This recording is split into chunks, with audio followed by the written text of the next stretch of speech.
think because I've, in the last few years, come to terms with my mental health, and I'm at a really good place. So I thought it'd be really nice to do art reflecting my good place. We wanted to do something that was all about giving women voices, really. A lot of people, when they first started, were really terrified about doing something art-based. I think it's given people a creative outlet, and I think it's also been a space where people have felt safe enough to be able to share some of their experiences. Caught in the muddy waters, falling down. If I could breathe, then I would drown. I'm 15, I feel old. We know that lesbian and bisexual women can be more likely to experience mental health problems, full stop. But one of the things that quite a few of the participants have said is that they enjoy the fact that it's not completely focused on sexuality. Start over again. I think what people will leave with is a sense of having been entertained, but also having had their minds stimulated, and then realise, gosh, I had a conversation with a woman that had bipolar when I was at Manchester Pride last year. So some of it will, I'm sure, have a longer legacy. Well, we've got 14 kitchen spaces, and all of the kitchen spaces have been designed and created by our participants in partnership with Charlotte, our lead artist, and Emma, who's our community artist.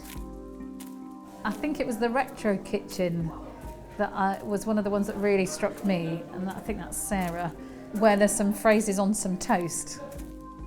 The theme of the kitchen is that it's all neat and organised on the outside, but then in the inside it's like chaos. People often view me as being fine and they don't realise that I have a problem. It's because I've gotten very good at keeping, on top of it, but then inside I'm just kind of like...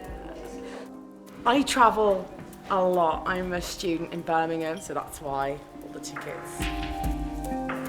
I've worked with a lot of women who've experienced abuse. So clearly there are mental health issues involved in that. And that was one of the challenges, about safeguarding the participants involved so that they were comfortable and clear about what they wanted to tell people and what they didn't. And never leaving either a workshop or particularly the exhibition feeling that they've made themselves vulnerable. I think what caught our attention with the LGF bid was the concept of the kitchen set being a really creative way to engage the public and then have a conversation about mental health. We've been able to employ a community artist, we've been able to employ a sound engineer, and we've worked with the women over 3-4 months. And I think that for some of them this is the first time they've ever really talked to people about their mental illness and their mental health. Through these women bravely telling their stories, it will give other people courage to kind of like confront their own mental health issues and sort of like be able to talk to people. Sam, the lovely Sam, she pre-recorded all of us talking about various things, and she chatted to us for a really long time. And we've also got each of the audio pieces transcribed as well. We've had a volunteer transcribe all of them. You can read them if you can't hear them. They're very revealing. These kitchens are meant to be a representation of ourselves and our dealings with mental illness.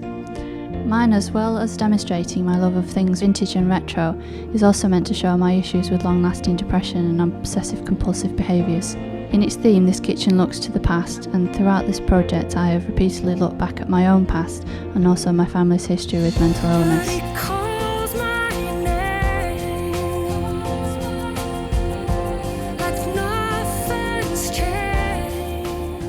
People who come and perhaps not discussed things that have happened to them or their own mental health will walk into one of the sets and think, oh, I get this. This is me, there's somebody else out there, there are ways through. It might direct them to services here or services elsewhere. We're all just people, and then there's other things on top that happen to us throughout our lives.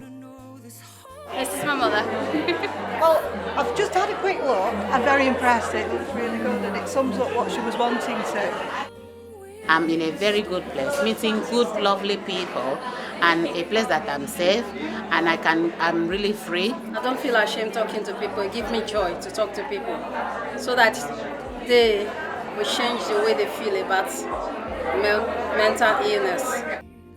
This project really helped with getting me involved in creativity again. I'm often more hesitant coming out to people about a mental health problem than I am about being gay. I'm quite openly, Even if just like a few people get to have less stigma and are less likely to think, oh my God, she's gonna kill me because she's got mental health problems. Then if only like a couple of people think that, then I feel like it's been successful.